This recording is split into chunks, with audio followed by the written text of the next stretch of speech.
In order to be successful, and you people are well on the road to success, you have to find out what makes you excited, what makes you want to get up each morning and go to work. You have to find it.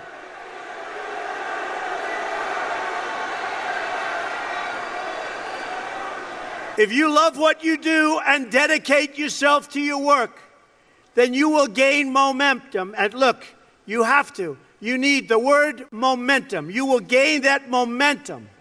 And each success will create another success. The word momentum.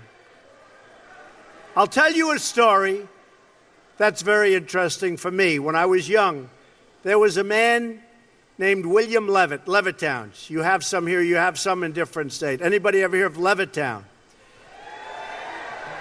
And he was a very successful man, became unbelievable. He was a home builder, became an unbelievable success, and got more and more successful.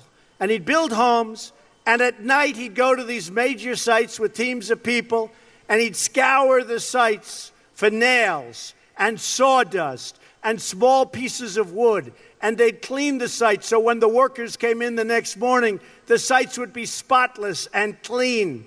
And he did it properly. And he did this for 20 years, and then he was offered a lot of money for his company. And he sold his company for a tremendous amount of money.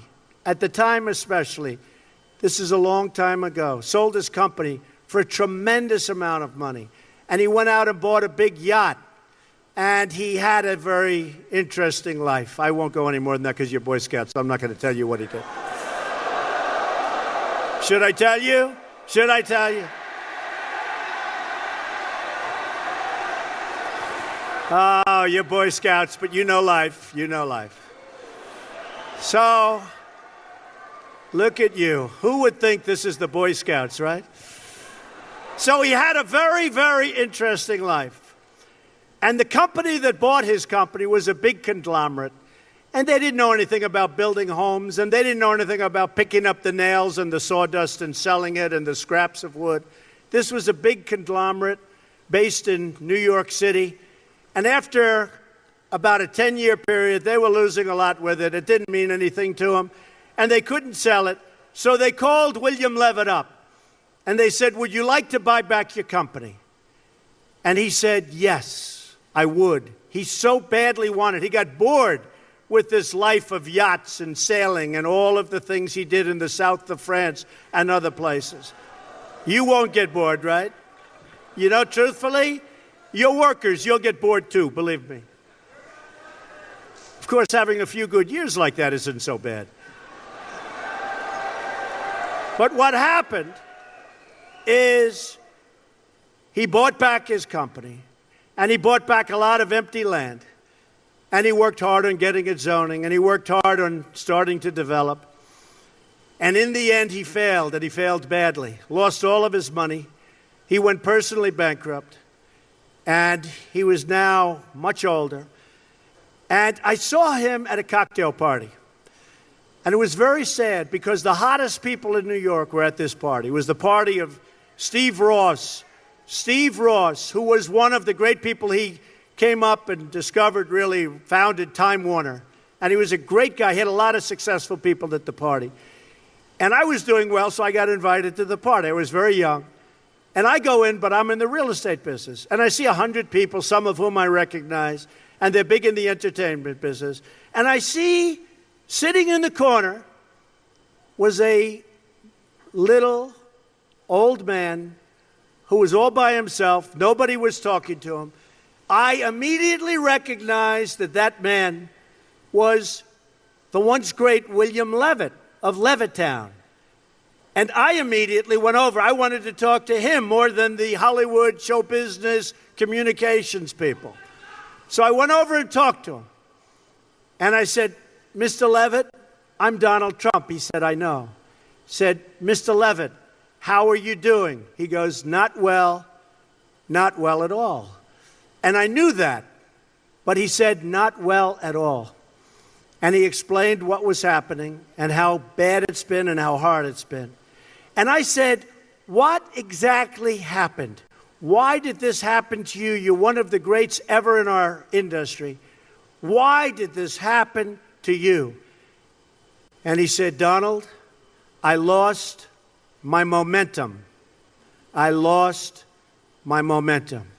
A word you never hear when you're talking about success. When some of these guys that never made 10 cents, they're on television giving you things about how you're going to be successful. And the only thing they ever did was a book and a tape.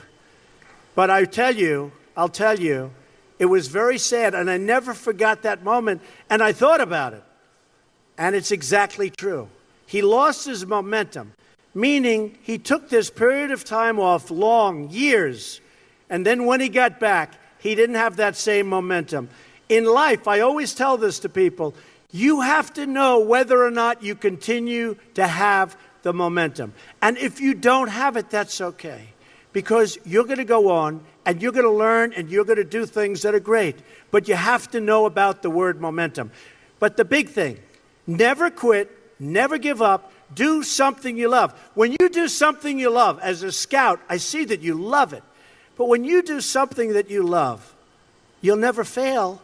What you're going to do is give it a shot again and again and again. You're ultimately going to be successful. And remember this, you're not working.